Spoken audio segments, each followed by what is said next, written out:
LPG gas tanker லாரிகள் வேலை நிறுத்தத்திற்கு தடை விதித்து சென்னை உயர்நீதிமன்றம் உத்தரவிட்டிருக்கிறது. எல்பிஜி கேஸ் டேங்கர் லாரிகளுக்கான ஒப்பந்தத்தை தற்காலிகமாக 2026ஆம் ஆண்டு மார்ச் வரை தொடரும் என்றும் இந்தியன் ஆயில் நிறுவனம் தொடர்ந்த வழக்கில் டேங்கர் லாரி உரிமையாளர்களுக்கு உயர்நீதிமன்றம் உத்தரவிட்டிருக்கிறது. எல்பிஜி கேஸ் டேங்கர் லாரிகள் வேலை நிறுத்தத்திற்கு தடை விதித்து சென்னை உயர்நீதிமன்றம் உத்தரவிட்டிருக்கிறது. இதுகுறித்த கூடுதல் விவரங்களை தருகிறார் சிறப்பு செய்தியாளர் ரமேஷ்குமார். ரமேஷ்குமார், விவரம்.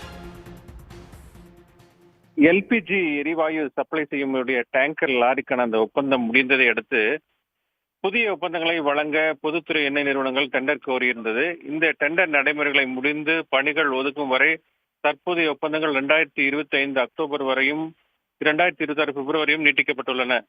பெரும் தொகை முதலீடு செய்துள்ள டேங்கர் லாரிகளை வேறு பயன்பாட்டுக்கு பயன்படுத்த முடியாது என்பதனால ஒப்பந்த காலத்தை மேலும் ஓராண்டுக்கு நீட்டிக்க வேண்டும் என்பது உள்ளிட்ட பல்வேறு கோரிக்கைகளை முன்வைத்துதான் தென்மண்டல எல்பிஜி டேங்கர் லாரி உரிமையாளர்கள் சங்கம் அக்டோபர் 9ஆம் தேதி முதல் ஒரு காலவரையற்ற அந்த வேலைநிறுத்த போராட்டத்தில் ஈடுபட்டிருந்தது.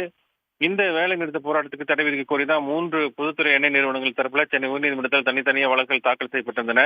அந்த வழக்குகள்ல டேங்கர் லாரி வேலை நிறுத்தம் காரணமாக பொதுமக்களுக்கு சமையல் எரிவாயு கிடைக்காமல் தட்டுப்பாடுகள் ஏற்படும் என தெரிவிக்கப்பட்டிருந்தது.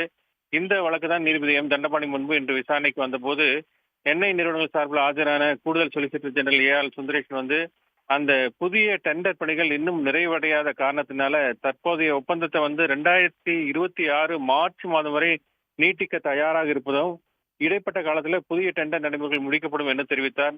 இதை டேங்கர் லாரி உரிமையாளர் சங்கங்கள் சார்பில் வழக்கறிஞர்கள் அவர் ஏற்றுக்கொண்டார்கள். இதை பதிவு செய்து கொண்ட நீதிபதி தற்போதைய ஒப்பந்தத்தை 2026 மார்ச் வரை நீட்டிக்க உத்தரவிட்டுள்ளார். இடைப்பட்ட காலத்தில் எந்த ஒரு வேலைநிறுத்த போராட்டத்திலும் ஈடுபடக்கூடாது என டேங்கர் லாரி சங்கத்துக்கு உத்தரவிட்ட நீதிபதி வழக்கை முடித்து வைத்திருக்கிறார். இதனால் தற்போது அந்த டேங்கர் லாரி உரிமையாளர் அந்த வேலைநிறுத்த போராட்டம் என்பது ஒரு முடிவுக்கு வந்திருக்கிறது. விவரங்களுக்கு நன்றி ரமேஷ்குமார்.